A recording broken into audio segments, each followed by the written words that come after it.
Oh, thank you guys for being here. It's a great honor to be here. Thank you, General Flynn. General Flynn is my kid's hero, so it's a great honor to be here. You know them.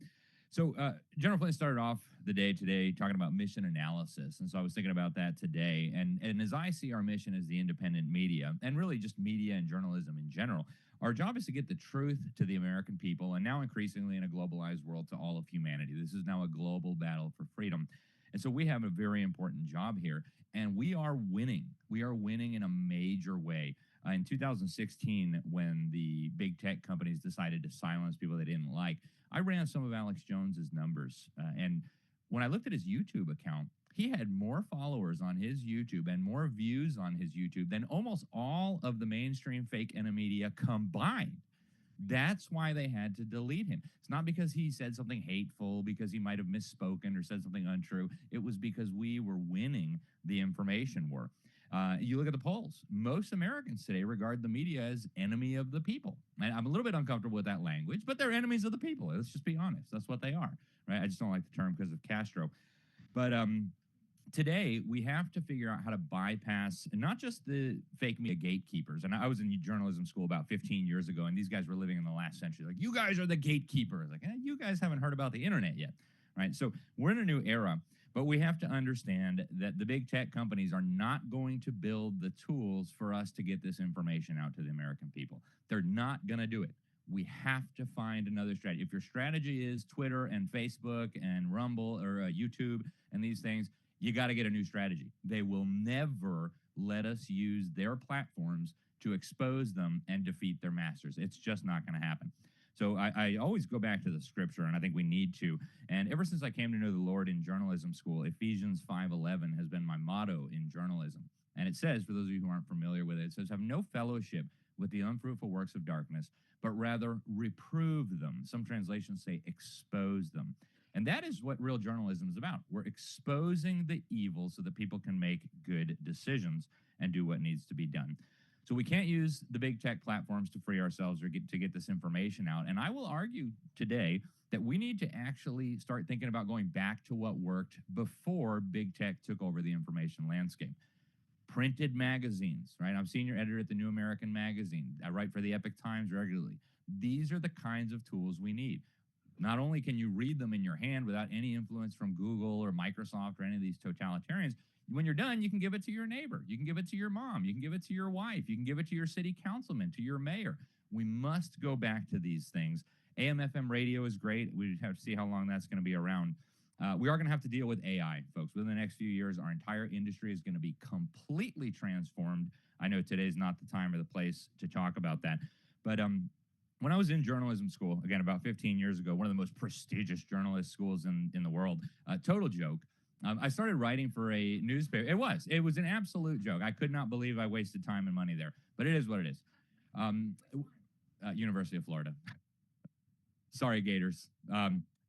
But I started writing for some of the local newspapers there, including one that was owned by the New York Slimes. And it didn't take long. It didn't take a lot of stories being butchered before I realized I'm not going to be able to do this. I'm not going to be able to support a family because I'm not going to sell my soul and participate in this fraud on humanity. So we started our own newspaper, Liberty Sentinel. And that company is still around today. We still do a lot of work today.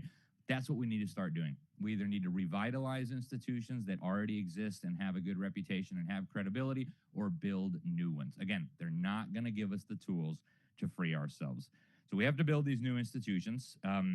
And on this subject of competition is good. Competition promotes excellence. And I'm as capitalist as they come. But I think we are in somewhat of a unique industry. So yes, you guys and me, we may be competitors in some sense, but we're also, I think, united by something more profound than our competition. We're on the same team in the sense that if we're real journalists, we want the same thing. We want to get the facts, we want to expose the evildoers, and we want to get those to our fellow Americans so that they can make good decisions about their own health, about their own government, about their own economy. We have to recognize that this should not be cutthroat, you're my enemy, you're my enemy. Yes, we may compete for audiences and advertisers and things like that, but I hope that we're all here on the same team, united in the pursuit for truth. One thing that Lara touched on that I think is really important, and I just want to reemphasize that, in this age where media is now any person with an iPhone and a Twitter account, we're really losing something important. We're losing the ability to go do on the ground coverage. In a couple of weeks, I'll be flying to Brazil. This will be, I think, the 15th UN Climate Summit that I go to. And I'm grateful to the New American Magazine and their donors and their advertisers for making that possible. You cannot write a real story about what's happening at these things unless you're there or unless you have somebody who's there. There are thousands, I call them the cheerleading section. They're not journalists. I've watched these clowns stand up and give standing ovations to mass murdering Chinese Communist Party members who say they're going to save the world through some new climate agreement. You will never get the real story by reading the garbage that the AP and Reuters, it's essentially a press release that they put their byline on. You will never get the real story. And so we have to find a way, and I don't know the solution to this, but it's something for us to all think about. We have to find a way to make sure we can get real, reliable, honest journalists to the places where the news is happening. Somebody has to be there to ask the real questions. Somebody has to be there with a camera to document what's going on. And if we don't do that, we are going to leave our audiences uninformed, and that's unacceptable. Last but not least, I'll end on this.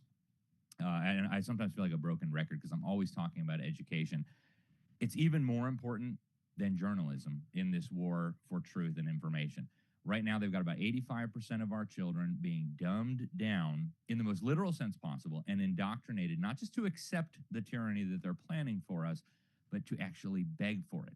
If we don't deal with that, it doesn't matter how much truth and how much good content we put out, they will be conditioned, just like Pavlov's dogs, to reject anything we say. And you see it now. Go to a college campus, say Trump, they'll all get triggered. Hey, racist, fascist. They've been conditioned like Pavlov's dogs. We have to find a way to deal with it. And of course, as journalists, it begins by exposing them. Thank you guys.